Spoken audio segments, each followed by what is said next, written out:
Hello, my name is Laurel. If you're new to my channel, thank you so much for stopping by. In 2022, my New Year's resolution was to read more. I used to read a lot as a kid. In high school, I would read for like an hour or two a night, every single night before bed, and I really just missed it. So I decided that that was going to be my goal and I was going to read more. So I'm going to show you all the books that I read and give you like a tiny little summary that doesn't have spoilers, and then my rating of what I thought. I'm also going to be talking about the books that are on my to-be-read list. And these are all books that I currently just have kind of strewn about my apartment, and books that I've been meaning to read for a while, and or books that I've thrifted. And these are books that I need to get through before I allow myself to buy any more. So I'm going to talk about those as well. First book that I read of 2022 was The 7 Husbands of Evelyn Hugo. A lot of people I think have probably heard of this book. It was pretty popular for a while. Please don't hate for my books being a tiny bit loved. I really don't give out books to loan to people, so these are just for me and I can do what I wish with them. Thank you very much. So I will read the back for you first. Reclusive Hollywood icon Evelyn Hugo is finally ready to tell the truth about her glamorous and scandalous life. But when she chooses unknown magazine reporter Monique Grant to write her story, no one is more astounded than Monique herself. Determined to use this opportunity to jumpstart her career, Monique listens in fascination. From making her way to Los Angeles in the 1950s to leaving show business in the 80s, and of course, with 7 husbands along the way, Evelyn unspools a tale of ruthless ambition, unexpected friendship, and a great forbidden love. But as Evelyn's story nears its conclusion, it becomes clear that her life intersects with Monique's own in tragic and irreversible ways. What I thought, I had heard really good things about this book.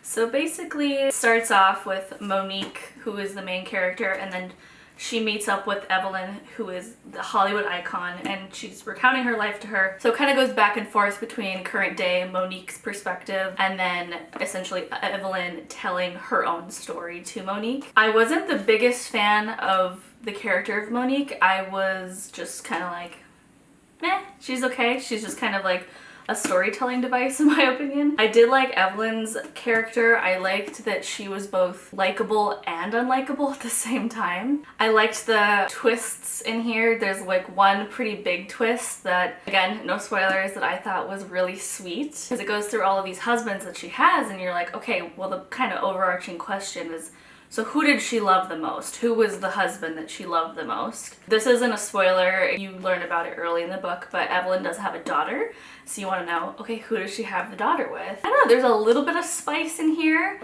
just a tiny bit, not as much as some of the other books that I'm going to show you. But overall, it was pretty good. I would probably read it again. I think I would also recommend it to a friend.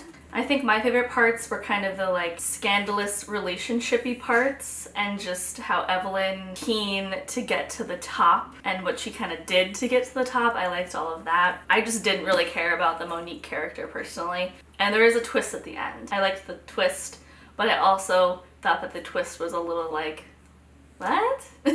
So overall, I think I would give this an 8 out of 10. The second book I bought because, for one, it's called The Nature of Witches by Rachel Griffin. So I just thought the name was cool. And look at this book cover. Absolutely stunning book. I did take the dust jacket off because I thought this was a lot prettier than the dust jacket. I found this summary online, so I'll read you it. So, for centuries, witches have maintained the climate, their power from the sun peaking in the season of their birth. But now their control is faltering as the atmosphere becomes more erratic. All hope lies within Clara, an Everwitch whose rare magic is tied to every season. So in this universe, the witches, their power is tied to the seasons. So winter, spring, summer, fall.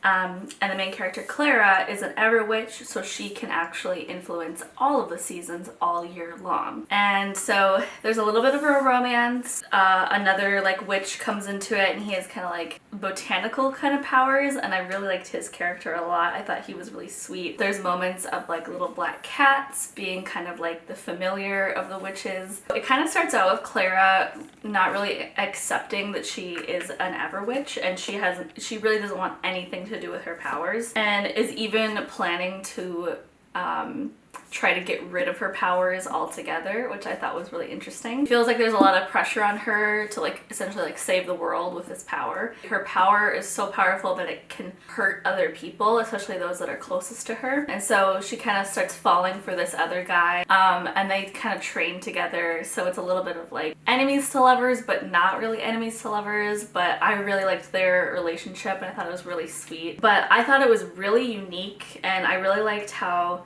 the author wrote her power, because it wasn't just like regular old magic. That was something super unique that I've never seen before, and I really appreciated the uniqueness that that author brought to the story. Nature of Witches, and this is by Rachel Griffin. Third book I read, a little bit of an older one, but it's Practical Magic. Practical Magic is actually one of my favorite movies. So funny enough, I figured it was about time to read the actual book.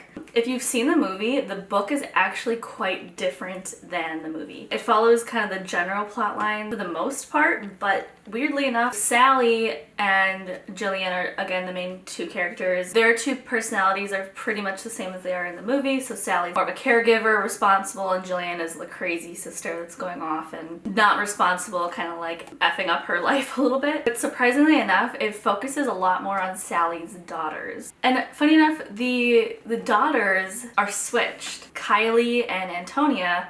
And in the movie, I think Antonia is older and Kylie's the younger one, but in the book, it's the opposite. So I wasn't really sure why they did that in the movie, so I'm not really sure. For more than 200 years, the Owens women have been blamed for everything that has gone wrong in their Massachusetts town. Jillian and Sally have endured the fate as well. As children, the sisters were forever outsiders, taunted, talked about, and pointed at. Their elderly aunts almost seemed to encourage the whispers of witchery, with their musty house and their exotic concoctions, their crowd of black cats. But all Jillian and Sally wanted was to escape. One will do so by marrying, the other by running away, but the bonds they share will bring them back, almost if by magic. So as you can see, I was kind of on like a witch kick for a minute there, but I do have other witchy books too. I liked this. I think the movie definitely took some creative liberties and switched it around. This was a lot more focused on kind of like the relationship of the two daughters. They do have the whole, if you've seen the movie, they do have the whole thing with Jimmy.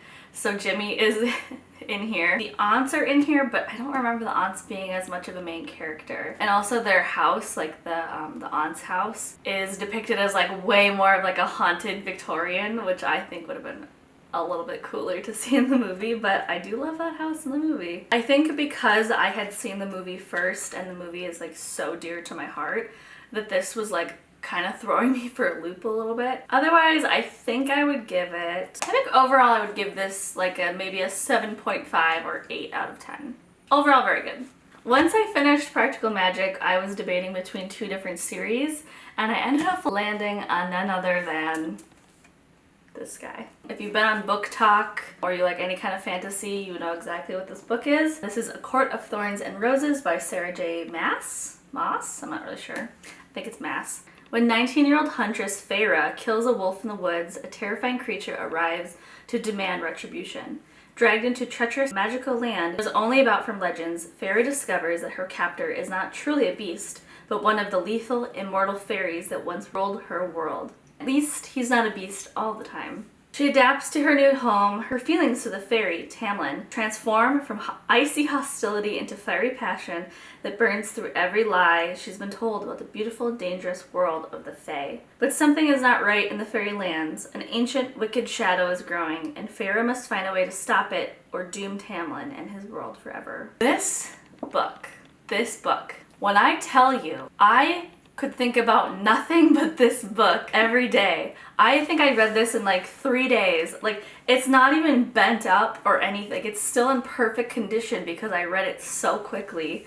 Like, I sat here on this couch and was just like, it borrows a lot of really interesting themes and tropes. So it kind of starts out with like Red Riding Hood and Big Bad Wolf kind of thing. It's not as like high fantasy as Lord of the Rings. So I think if you're fairly new to fantasy, this would be a really good book to start with, because I think a lot of the time with fantasy, I get overwhelmed with like names and countries and regions and hard to keep track of. So, and they do have a map does make it a little bit easier to kind of figure out what's going on. I just love Feyre's character. I think she is so badass, but also kind of vulnerable as well. So she's basically a human in these fairy lands, and the dynamic between her being a human mortal and amongst all of these immortals was really cool. And like the last half of this book, I just whizzed through because it was so good and I could not put it down. If you're looking for a new series, granted I'm going to be talking about the series here. It's a lot of pages. The series is a lot, but 100% worth it if you want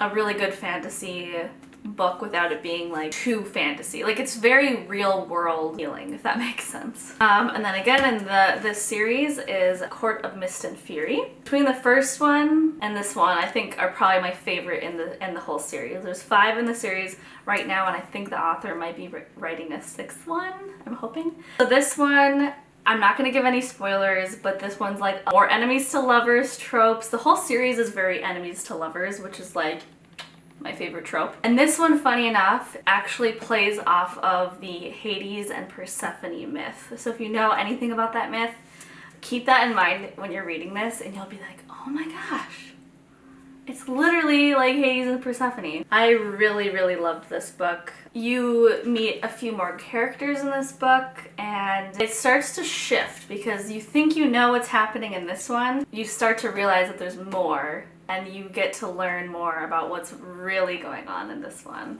And then after that we have A Court of Wings and Ruin, which is the 3rd in the series.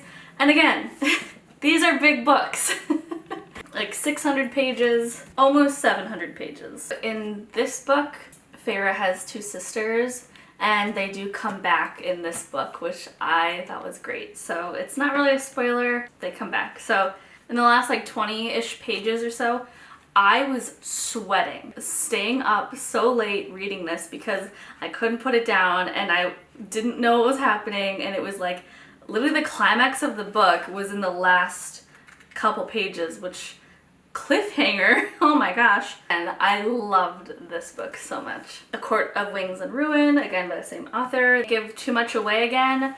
So in this book there's a lot more world building, so you get to see the other lands of the fairy realm. So all of these different courts you get to see firsthand through Feyre's perspective, and that was really fun. And it's kind of like a team that she's with. They kind of have to go through, figure out who they can trust amongst all these like different fairy lords in this realm. There's like double crossing, and I just love how Feyre's mind works and how she kind of is a little bit conniving, but she's doing all of these like what other people think are like horrible and evil for like good reasons. So it'll make sense, you just have to read it. And then we have this guy. So again, yes, it's still in the same series, but it's very short. So it was a little bit of a weird, I don't know if it's technically an anthology within the series, but I think a lot of people are like, what is this? Like, this is teensy tiny. You learn more about a certain city.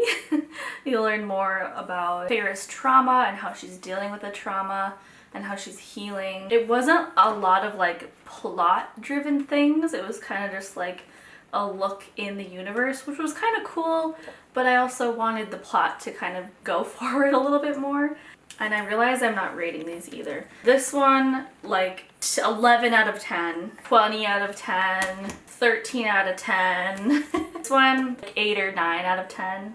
And then the final book, at least so far, is this guy. Fun fact, this is actually considered a second carry-on the plane that you have to pay for to check. No, I'm just kidding, that's a lie.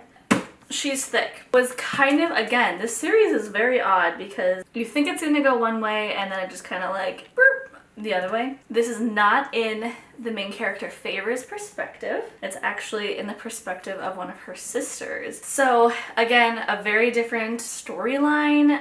Again, it's connected with Feyre's storyline. It's kind of like Feyre's just kind of doing her own thing. I thought it was interesting too because she almost like wrote out certain characters. She's like, oh, this character is just off in another land doing something. Where are they? They're just not involved. So I was like, okay. Otherwise, all of these books are very spicy. In some of them, I'm like reading it and I'm like, a whole team of copy editors and publishers had to go through and be like, okay, so instead of suck here, we should say grasped. or like engorged, or let's do a different word for that. So if you don't like a lot of spicy erotic romance, then these books are probably not for you, because not like the sex is like the most important part of these books by any means. It's very much like these characters are doing that and it's very descriptive. It's still good. I think even if there wasn't that in it, it would still be a really great story. And so again, you have a little bit of enemies to friends to lovers in this one. Almost like a Hunger Games-esque part in this, which I just thought was like the craziest kind of twist. And there's a moment at the end here, the sister accepts something and it's just like so badass in a good and bad way, because she's kind of like an actual bitch a lot of the times because of trauma. A lot of trauma in these books. Everyone experiences their trauma and deals with it in very, very different ways. Again, I loved this. I'd probably give it a 10 out of 10, if not a 9 out of 10. I think I'd take a point off just because of the fact that it kind of switched perspectives oddly, and it felt like, okay, we're kind of like done with Feyre and her story and now we're just like moving on. So I almost thought like this could have been its own one-off series or something. Overall, very, very good. Would read this whole series again. And the last book that I started reading it in 2022, I haven't finished it yet. It is Stephen King's Fairy Tale. I have not read any of Stephen King before. Did I pick this up just because of the title? Maybe I did. And again, I haven't read Stephen King, so I can't tell if this is like what his normal writing style is or anything. It took me a second to kind of get into this because I wasn't really sure where it was going. I will read the summary for you. Charlie Reed looks like a regular high school kid, great at baseball and football, a decent student. But he carries a heavy load. His mom was killed in a hit-and-run accident when he was 7, and grief drove his dad to drink. Charlie learned how to take care of himself and his dad. When Charlie was 17, he meets a dog named Radar and her aging master, Howard Bowditch, a recluse in a big house at the top of the big hill, with a locked shed in the backyard. Sometimes strange sounds emerge from it. Charlie starts doing odd jobs for Mr. Bowditch and loses his heart to Radar. But then Mr. Bowditch dies. He leaves Charlie a cassette tape telling a story no one would believe. Bowditch knows, and has kept secret all his life, is that inside the shed is a portal to another world. I like have chills because that sounds so good. Charlie is this normal kid, has kind of a somewhat troubling relationship with his dad that's on the mend. Mr. Bowditch like gets into an accident and Charlie kind of like helps him get back on his feet, and it's just like Mr. Bowditch is just this like very mysterious old man who lives in a mysterious old house. He's got this dog named Radar, who I think is the doggy right here. It's in the perspective of Charlie from what I'm assuming is later on in like the future, because he's writing it like, I didn't know it then, but I do now. I'm not going to tell you this, but you'll figure it out kind of a thing. It's also very modern, which I thought was surprising. So there's very modern things like Charlie has a phone. I think it's set in 2012, or talk about Treasure Island, like the movie, the Disney movie. Also set in Chicago area, like in the suburbs of Chicago. So far it's really good. I'm excited to keep reading. I think things are going to get really interesting really soon. If I end up liking the whole book, maybe I'll give some other Stephen King books a try. So now on to the to be read that I have. This one is a book that my coworker got me actually. It's called A Nameless Witch by A. Lee Martinez. Again, this was back earlier in the year when I was kind of on like a witchy kick. I'm excited to kind of start these other witchy books again. Being born undead can have its disadvantages, such as eternal youth and flawless beauty. Things most unsuitable for a witch. Hiding behind the guise of a grimy old crone, the witch is content living outside Fort Stalwart with her unlikely band of allies, a troll named Worm, an enchanted broom, and a demonic duck named Newt. She leads a simple life filled with spells, potions, and the occasional curse. So when a white knight arrives at Fort Stalwart, the witch knows her days of peace are at an end. The knight is just days in front of a horde of ravenous goblins, and Fort Stalwart lies right in the horde's path. But the goblins are just the first wave of danger, and soon the witch and the knight must reluctantly combine forces on a perilous quest to stop a mad sorcerer from destroying the world. this was recommended to me, so I probably need to read that at some point. This is another one that my same coworker gave me. Too Many Curses by the same person, A. Lee Martinez. The wizard Margle the Horrendous takes special pride in never killing his enemies. Instead, he transforms them into various accursed forms and locks them away in his castle. His halls are filled with his collection of fallen heroes and defeated villains, along with a few ordinary folk who were just unfortunate enough to draw Margle's attention. It's Nessie's duty to tend this castle. It's a lot of work, but she manages, taking pride in housekeeping talents that keep the castle from collapsing into chaos. But when Margle suddenly dies, everything begins to unravel.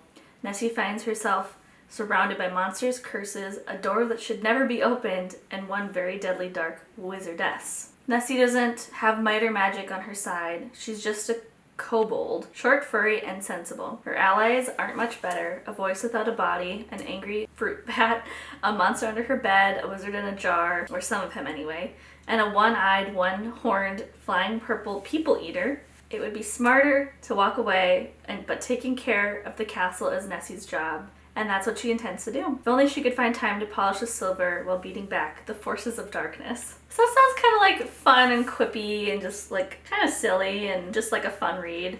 I think these are technically like children or YA. Don't hate, I love a YA. There's something just comforting about like young adult. This one was written in 2008, so it's a little bit of an older book. A little bit shorter of a book than these guys, so we'll see how that goes. Next one I want to read this year is Oryx and Crake.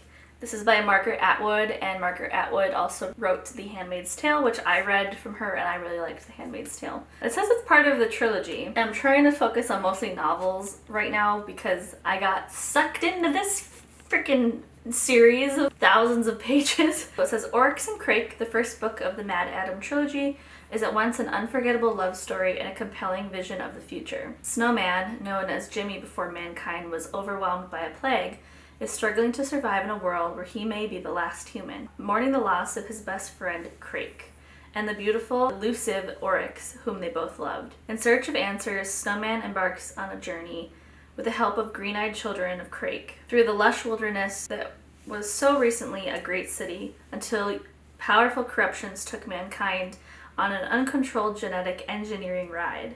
Margaret Atwood projects us into a near future that is both all too familiar and beyond our imagining. Wow, so this one was actually in 2003, so this is a little bit older. I don't know, it just sounded really interesting, so I'm excited to read this as well, and it sounds like it's part of a trilogy, so I'll need to check that out as well. Agatha Christie's Murder on the Orient Express. I've never read an Agatha Christie, so I was thinking I should start with this. I think they made a movie. This was back in Halloween when I got this at the bookstore. I was feeling a little bit spooky, so I was like, you know what? We're gonna go something a little murdery. Just after midnight, the famous Orient Express is stopped in the tracks by a snowdrift. By morning, the millionaire Samuel Edward Ratchet lies dead in his compartment, stabbed a dozen times, his door locked from the inside. One of his passengers must be the murderer. Isolated by the storm, Detective Hercule Poirot must find the killer among a dozen of the dead man's enemies before the murderer decides to strike again. So again, kind of a shorter book. I think this is probably one of her more famous books that she's written. Let's look for the major motion picture Death on the Nile. Okay, I had not seen that, so I think I'll read this before I see the movie. This book I found at the thrift store and was also recommended to me by a friend. It's All the Light We Cannot See by Anthony Doerr, winner of the Pulitzer Prize. I did find this at the thrift store and I had been meaning to read it anyway, so I was like, I'm just gonna get it. So this description says, Mary Laure, I think that's how you say it, lives with her father in Paris near the Museum of Natural History, where he works as the master of its thousands of locks. When she is 6, Mary Laure goes blind and her father builds a perfect miniature of their neighborhood so she can memorize it by touch and navigate her way home. When she is 12, the Nazi-occupied Paris, father and daughter flee to the walled city of St. Malo, where Mary Laure's reclusive great-uncle lives in a tall house by the sea. With them, they carry what might be the museum's most valuable and dangerous jewel. Sounds interesting, and it sounds a little bit, it's more like historical fiction, which I'm not a huge fan of, but I'm trying to get outside my comfort zone, so I'm gonna try to give this a whirl. Next is another book that I thrifted recently, and it is The Mysterious Benedict Society by Trenton Lee Stewart. I think they made a Netflix show about this. It might be Netflix, and I have not seen the show either. This might be considered YA as well, just because the illustrations are a bit kiddie. I'm not really sure what it's about. I think it's about a mysterious society. We're gonna give that a try as well. Next one, when I was in Barnes & Noble, when I was getting the Agatha Christie book, over the overhead speaker they were talking about, they're like, oh, do you want a book that's Cinderella but gothic version? I was like, yes. The Shadow in the Glass by, I don't want to mess up this name, it's JJA, is it Ya? Or just JJA Harwood. I'm not sure how you say that. Sorry if I'm messing up that name. But this is a gothic twist on Cinderella that is truly exquisite. Okay, so the back says, once upon a time, Ella had wished for more than a life as a lowly maid. Now forced to work under the unforgiving, lecherous gaze of the man she once called stepfather, Ella's only refuge is in the book she reads by candlelight. Secretly away in the library she isn't permitted to enter. One night, among her beloved books of far-off lands, Ella's wishes are answered. At the stroke of midnight, a fairy godmother makes her an offer that will change her life. 7 wishes, hers to make as she pleases. But each wish comes at a price, and Ella must decide whether it's one she's willing to pay. And I don't know if you can see it, but in the cover there's like little bats, kind of like foiled bats. I thought that was a really, really cute touch. And again, I love a twisted fairy tale story. I think because it's something you know that's familiar, but then there's this mystery to it and this unpredictability. For example, we all know the Cinderella story, and I think you can go a lot of ways to change that story into something else and make it different. The final thing that I have on my list to read this year is another trilogy. Another witchy trilogy, of course. They made it into a series as well. I think it's an Amazon series or Hulu. But this is called the All Souls Trilogy. First one is called A Discovery of Witches, so you might have heard of that one.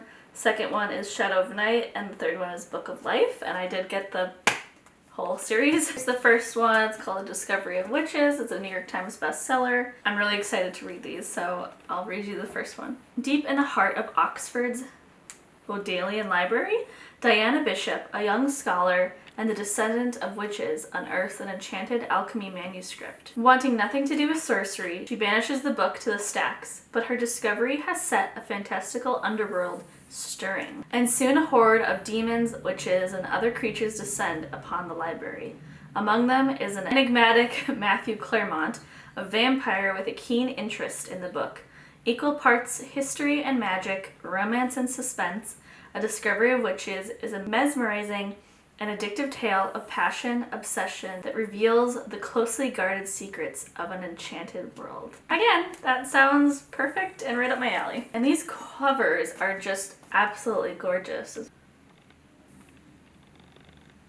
Excited to read those as well. Again, thank you so much for watching. If you've read any of these books, please let me know what you thought of them. And if you've read any of the ones that are on my to-be-read list, let me know as well. Always looking for good book recommendations. So comment below any of your favorite books or anything that you've recently read that you really liked, because I'm always on the lookout for new ones. And if you like this video, give it a thumbs up so that I know to make more videos just like this one. Again, thank you so much for watching, and I'll see you in the next one. Bye! Okay, now we're gonna try to take the thumbnail picture. Oh god, okay. Okay, we're putting this down. We're putting it down now.